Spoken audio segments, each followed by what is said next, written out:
بسم الله السلام عليكم soo dhawaada asxaabta soo dhawaada Lemcom waxaan rabaa inaan idin soo gudbiyo cashirkeenii toddobaad oo ku saabsan HTML-ka marka cashirkeenan wuxuu ku saabsanaan doonaa waxa loo yaqaan listigu waxyaabo badan buu inoo qabtaa listiga waa in aad wax taxdiid sida luqad ahaan baad u garanaysaan sidoo kale listigu waxa uu faa'iidooyin badan buu leeyahay sida inaad ku samaysid website-ka menyadiisa oo kale inaad footerska aad isticmaashay matalan ba social media oo kale markaad footerka ku soo daray sidoo kale inaad list isticmaasho aduu listigu aad buu muhiim u yahay waxyaabo badan baa loo isticmaalaa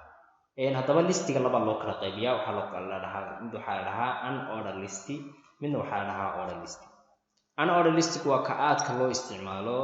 inta badanna waxa loo adeegsadaa sida menyada oo kale ayaa loo adeegsadaa isagu sida xagan kaaga muuqata dhanka midigta column-ka midigta item 1 item 4 item 2 item 3 macnaha order u sameyn maayo 1 iyo 2 iyo 3 says ugu xijin maayo laakiin sida aad u qortid buu kugu soo saaray order listiguna waxa weeye sida 1 iyo 2 iyo 3 iyo 4 iyo 5 saas kugu sameynaya number ayuu kugu sameynaya ama bullet kugu sameynaya hadda waxaad ka dhigatid tape weyn arki doonaa marka ugu horeysa waxaanu qabanayna waxa weeye baleen labada list sameyno hadba waxyaabo kale ku dardaranaa labada list aynu sameyno aan tagno editor-kayga aan tagaya anigu waxaan isticmaalayaa bracket baan isticmaalayaa control m baan dhahayaa si aan file cusub u furto control n dabeetana waxaan dhahayaa control s saan u save gareeyo macnaha shortcut-ka inta badan uu ka dhaqsi badan yahay inaad xagga ka duwato dabeetana location-ka ayaan dooranayaa waxaan iska dooranayaa desktop-ka dabeetana xaggana waxaan ula baxayaa lesson 7.html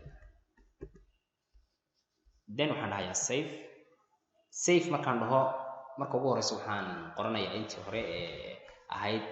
macnaha necessary-ga html baan dhahayaa dabeetana waxaan dhahayaa body-ga korkiisa aan tago hagan waxaa gala waxa loo yaqaano head-ka dhexdiisa waxaa gala waxa loo yaqaano title okay title-ka waxaan dhahayaa Lemcom inta wad iska fahansantiin ma filaya 252 okay burigan dhex imaanaya maadaama uu burigu yahay meel kasto meesha wax kasta lagu dhex qoro first of all waxaan dhahayaa ul buu ka bilaabmaa haddaynu xal ku noqono slideska unordered list starts with the ul buu ka bilaabmaa tagga ul la dhaho buu ka bilaabmaa each list item starts with the li itemska lagu dhex gurayo ul kuna waxay ka bilaabmaan tag loo yaqaano li oo loo soo gaabiyay list item loo soo gaabiyay tusaale ahaan sidan hoos oo kale halkan oo kale ul baa marka hore la qoray oo tag weynaa ah dabeetana ush baa la xiray dhexdooda maxaa lagu qoray li waxa weeye list itemka marka dhex gelinaysa hadaas cove dabeetana li good ku xiraysaa dabeetana li kala dhahaysaa list item kale t baa dhahaysaa oo ku xiraysaa milki saas aad ugu xiraysaa markaas intaas uu sheegayaa agana tagana marka ugu horeysa marka waxaan qoranaa tag-gi ahaa ul-ka dhaanay ul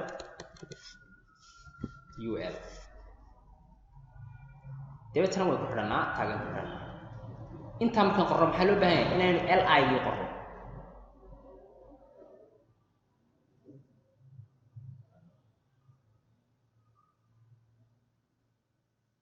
li-yadii baa inoo dhimayno li baan dhahnaa dabeetana waxaan gelinaynaa matalan ba shaah then waxaan sameynaynaa li kale waxaan dhex gelinaynaa caano then li kale then waxaan gelinaynaa matalan ba cafe okay ul-kan waa tagga koobaad uu sheegaya waxaan isticmaalaysa inuu yahay unordered list oo uusan ahayn ordered list li-ganina waxay teegaysaa halkan item inaad soo geysid bay kuu saamaxaysaa ku ogolaanaysa kanna li-gan kale inaad hal item kale soo geysid saas ay kuu saamaxaysaa okay control s dheh dabeetana waxaad tagtaa desktop-kaaga meesha uu kugu save garaysan yahay desktop kugu save garaysan yahay file-kaygu waa ka ku qoran tahay lesson 7 click dheh waa kan saas kugu soo saaray aan soo dhaweeyay okay wuu kuu taxayaa caano shaah caano bariis baa saas kugu taxayaa maanta oo dhan okay waad badsan kartaa highlight garayso waxa dhan an lix kaliya ka dhigo oo badsan kartaa maantana oo iska marka si badsidoo listiga uma sii badanay way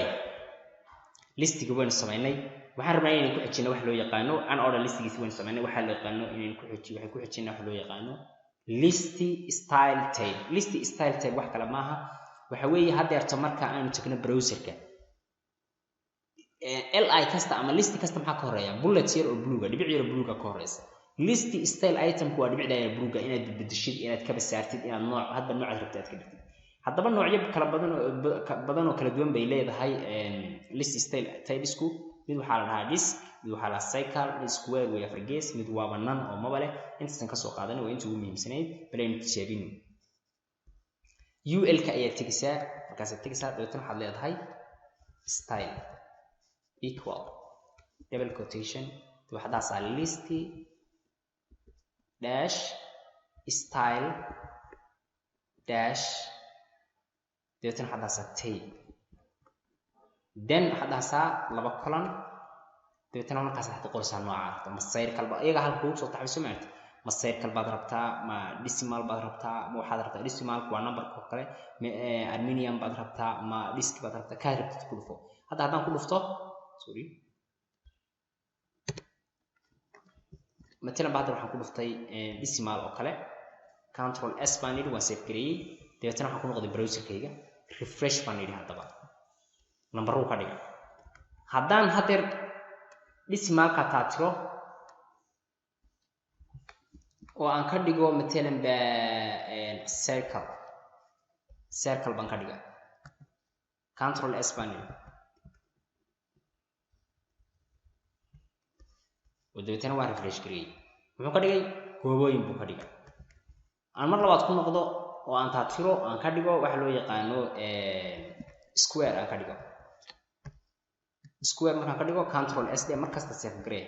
ay isbedel sameeyay square markaan ka dhigo fiiriso soo ma jeedin marka waad bedeli kartaa list style table waa waxa ka horeynaya qoraalkaaga inta hadii kaga soo gudubno an order listiga blind imaan order listiga meeshii kii hore ul tag la isticmaalay kan waxa la isticmaalaya ol tag baa la isticmaalaya ol tag aan isticmaalo oo aan tijaabin halkan hoose ayaan tagayaa kii hore soo CC ah deetan waxaan dhahayaa ol inta kale waa isaga mid ol u mid kala duwan ol oo loo soo gaabiyay order list deetan waxaan dhahayaa li waa listiga koobaad مثلا waxaan odhanayaa bariis oo kale deetan waxaan dhahayaa li kale waxaan dhahayaa مثلا magaalooyin baan gelinayaa مثلا balaas caanood baan idhi li kale waxaan idhi مثلا garowe dana waxaan dhahayaa mar saddexaad aan qoro li kale waxaan li deetan waxaan idhi burco control s baan odhanayaa deetan xaggaan tagayaa then refresh baan dhahayaa aan hoos u baxo muxuu ii qoraa markii hore kii hore default ahaan wuxuu siinay dhibic yar soo maaha kani marka horeba kani order ahaan buu kugu sameynaya 1 2 3 4 buu kugu sameynaya si order saad u kala horeysay buu kugu kala horeysiinaya isagoo number kugu sameynaya marka saas uu kala duwan yahay order listigu isagu number kugu sameynaya oo ku taxaya sidii aad u kala horeysay buu kugu kala horeysiinaya ka kalena wuxuu kaaga horeysiinaya wax loo yaqaano dhibic yar ama bullet yar kaaga horeysiinaya okay isagu wuxuu leeyahay wax loo yaqaano isagu list style table male laakiin wuxuu loo yaqaano wax loo yaqaano table buu leeyahay balan table aragna table mar waxaad ka dhigi kartaa number mar waxaad ka dhigi kartaa baataajada oo waaweyn ilaa a to z oo waaweyn mid a to z oo yar yar baad ka dhigi kartaa mar ay weyn baad ka dhigi kartaa marna ay yar baad ka dhigi kartaa halkan way iga khaldantay laakiin waa ay yar aydan ma weynaa dambe waa yarta aynu bil tijaabino xagana tigisa kii hore style baa dhahaysa waxa isticmaalaysa css laakiin kan waxa isticmaalaysa kaliya type bas okay equal baa dhahaysa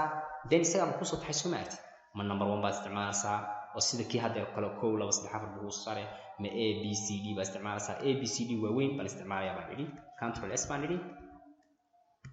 xagana tagay tan refresh baan soo ma jeed a b c d buu isticmaalaya haddaan eedan yar yaray a b c d yar yar buu iga dhigayaa control s aan dhaho soo jeedin haddaan ka dhigo I weyn haddaan ka dhigo fiil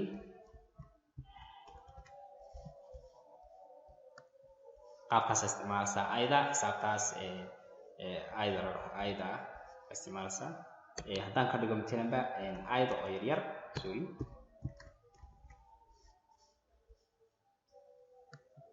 waka